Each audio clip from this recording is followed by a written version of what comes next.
2 വർഷം കഴിഞ്ഞു. പറയാം. വധശിക്ഷയാണോ പ്രതീക്ഷിച്ചത്? അതെ, വധശിക്ഷ എല്ലാവരും പുറത്ത് വരാൻ പാടില്ല. അവിടെ നിന്ന് അവരുടെ എന്റെ മനസ്സിന്റെ തകർച്ച എല്ലാ അമ്മമാർക്കും അനുഭവപ്പെടാനാണ്. ഇതിനുവേണ്ടി ഒരു രാഷ്ട്രീയ പാർട്ടിക്കാരും കട്ടിയെടുക്കാനും പാടില്ല, കൊല ചെയ്യാനും പാടില്ല. എല്ലാ രാഷ്ട്രീയക്കാർക്കും ഒരു പാഠമാകണം എന്നാണ് എനിക്ക് പറയാനുള്ളത്. അമ്മയ്ക്ക് പൂർണ്ണ തൃപ്തി ഇല്ല എന്നാണ് അമ്മ പറയുന്നത്.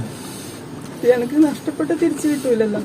അത് തിരിച്ചു കിട്ടിയെങ്കിലല്ലേ എനിക്ക് ആശ്വസിക്കും, അവനെ കണ്ടു സന്തോഷിക്കാൻ കഴിയുള്ളൂ.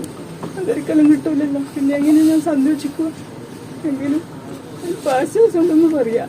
ഇതിനു വേണ്ടി പ്രവർത്തിച്ച അഡ്വക്കേറ്റോടും ന്യായത്തിനോടും ഞാൻ 1000 നന്ദി അറിയിക്കുന്നു.